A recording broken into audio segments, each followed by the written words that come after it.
Good morning, dear students. We'll continue the next part of the prose of Dr. Basuraj Donur, No Longer the Stiff Upper Lip. So, this is a prose which express the emotions, and here the stiff upper lip, it is a well known English phrase which means no emotion. It's showing that no emotions. And here in this prose explain the colonial hangovers and the loss of Indian identity, the social injustice and need for expressions. So these are the styles we can already reflect in the particular essay. So in the previous class we have discussed the introduction about the author and the prose. Now, in this class, we'll discuss about the railway incident as well as the person, some reflections, themes, emotions, what is expressed in the particular prose. The railway incident, here the speaker means the author. He said that the people worldwide experience happiness when help comes from appreciated, but we often developed misconceptions about certain cultures. See, we always believe that some misconception about certain cultures, such as the Englishman's strong, tough nature, lack of emotions expression, and lack of tears. We always think that the lack of emotions and the lack of tears from the Englishman's. The author reveals that despite the culture and social differences and ideological and political contemporary contradictory policies, Englishmen are like any of us, as demonstrated by a railway incident at London Central Station. So this incident was happened in the London Central Station, and the speaker is a witness about it. A few passengers boarded an Oxford bound train, and at a small station an old woman with a heavy suitcases, so the old woman, she brought the two heavy suitcases, entered and sat in front of them. And I observed means here the speaker is observed about, she is a 70s, I think, more probably woman with a reddish skin, the deep wrinkles, thin eyebrows, and dried lips, feeling relaxed and relieved. See here, he can express that woman. She is around the age of 70, and she is the reddish skin and the deep wrinkles, thin eyebrows, and dried lips, feeling relaxed when she sat in front of the some people, and it was witnessed by the speaker. And her smile seemed to have disappeared. Already the smile was disappeared. The speaker was unsure how to engage with an English woman who was struggling to transport her heavy suitcases. The one biggest problem that old woman is facing, she brought the two biggest suitcases and she wanted to shift from that. It is the biggest challenge to her. And the narrator decided to help an old lady. So the narrator himself decided that the woman is struggling and he wanted to help that old lady disembark before she does, initially attempting to befriend her but not being acknowledged. But they are not acknowledged, and he wanted to be befriend and he wanted to help to that woman. Despite her initial reluctance, the narrator persists, resulting in a divine smile, which is divine smile. He wanted to help that um, old woman. The woman preparing to leave her heavy suitcases asked her son why she was taking trouble. So he says that, why you're taking trouble, my son, she has. She said to the author, the man argues that no one should take trouble for his mother. So then he replied that no one is ready to take the trouble for his own mother. So the train stopped and the narrator carried his suitcases. The train was stopped and he carried his suitcases. A woman by the bench, crying for help, expressed her gratitude, and finally she expressed her gratitude to the narrator, highlighting the unity of the human race. And he especially stressed about the human race, a particular how the people. So through this prose, he wanted to give some important messages to the readers.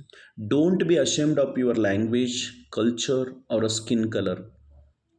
So the first he wanted to tell to the readers, don't be ashamed of your language, culture, or skin color. Stop copying the English way of life blindly. So when we take the blind leap of the copying and speak out against the injustice and inequality, whatever the injustice and inequality happen, you can speak against it, and be proud of your Indian identity and values. We should be always proud about our identity and values. And independence is not just political, it should be mental, social, and emotional too. See here, we got independence in 1947, but it is not for the politically, it should become from the mentally, social, and emotionally. So in this prose, at the last, we come to the conclude that no longer the stiff upper lip is a powerful prose piece that forces us to look as ourselves honestly. So Basaraj Donur sir ask us to throw away colonial masks and live with the truth, pride, and courage. And it can carry so many insights pulls to the readers. And here we also point the gender stereotypes, challenging stereotype that label men who cry as weak and promotes emotional equality. Here he can stress the emotional equality. And he also stress in the prose the mental health effect that links repression to anxiety and depressions, and emphasizes the importance of mental well-being. When he narrated the story, he realized that how the mental health also, or the mental well-being, is also very important for a person for his life. And freedom to feel, he promotes the emotional literacy. Some people think that the emotion is just like a stupid thing, but here not like that. He promotes the emotional literacy and asserts crying is encourages. When we assert the crying is encourages and not it is a shameful, he trusts that it is the crying is not a shameful. And when he realized that contemporary relevance aligns with the current movements for gender sensitivity and mental health, and it totally depend upon the gender sensitivity and mental health. And here he find out the two powerful sentences, the quotes, that is tears are not gendered. See here, the tears are not gendered, and simple yet impactful statement he has given through this particular prose. And the symbolism he has used for the entire prose, the tears, lips, and muscles used as a symbols, and represents vulnerability and strength. And the message of the prose, be emotionally honest. See here, whenever you emotion, but the emotion should be not the artificial, it should be the honest. Whatever the emotion you wanted to present, it should be not artificial, it should be presented as the honest. And don't fear judgment for expressing yourself. You say that whatever the judgment you wanted to give, you don't fear. Whatever the thing you wanted to express, you can freely express your judgments. And to pre-readers from emotional prisons, to pre-readers from emotional prisons, and to question societal expectation. What is the society is expressed, he can also test in the turn. And when we come to the conclusion point, the emotional expression is a healthy. So whatever it may be, when his argument at the last, the emotional what we express is a healthy one, and the encouragement to embrace true feelings. So the encouragement to embrace is a true feelings for everyone.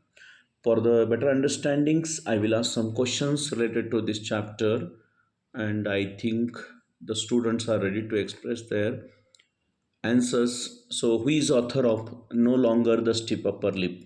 Means Basavaraj Donur sir. And according to the author, how are the people basically? According to the speaker, the authors are basically the same everywhere. Whether it is England or India, everywhere the people we find kind of the same. We develop wrong notion and misconception about the people of certain. Obviously, it is a culture. We misconcept about the people of certain and who were very strong, tough, and unmovable. The Englishmen are very strong, tough, and unmovable. Who were don't express emotions freely and don't cry either frustration. So, who were don't express emotions freely and don't cry either frustration. The Englishmen's don't express their emotions freely and don't cry either the frustration. How many years the author took to learn about the Englishmen are like any of us? So almost all the author has taken 30 years to learn about the Englishmen are like any of us. So which incident does the author narrate in the prose? An incident that happened in a railway compartment during his trip from London to Oxford. Means the author who is traveling from London to Oxford, he was experienced the train incident he has expressed in the particular prose. From where to where the author is traveling? The author is traveling from London to Oxford. Who is crying two big suitcases? Who is carrying two big suitcases in the train journey? An old woman. An old woman is carrying two big suitcases in the train journey. Who sat in front of the author in the train? An old woman sat in front of the author in the train. How many years old? An old woman. An old woman is a 70 years old. Describe the appearance of the old woman. An old woman must be in her 70s. She had reddish, deep wrinkles, very thin eyebrows, and dried lips. Why does old woman struggling for? She was struggling to bring her heavy suitcases. She was struggling to bring her heavy suitcases. Who helped the old woman? The author helped the old woman. What did the old woman say after the help of the author? She said, "Why, my dear son, why you take trouble?" She said, "Why, my dear son, why you take trouble?" What is the reply of the author to the old woman? The author turned back and said, "If not the son, who else would take trouble for his mother?" The author turned back and he said that, "If not the son, who else would be take trouble for his mother?" Which is the last word old woman said to the author. She said, "May God bless you, my dear son." What is the opinion of the authors regarding the whole human race? We are all one. The whole human race is one. This prose is end with the opinion of the author. We are all one. The whole human race is one. So, in the particular prose, Dr. Basuraj Donnur has expressed about the railway incident and deeply connected about the culture and the emotions. Okay, thank you so much, my dear students.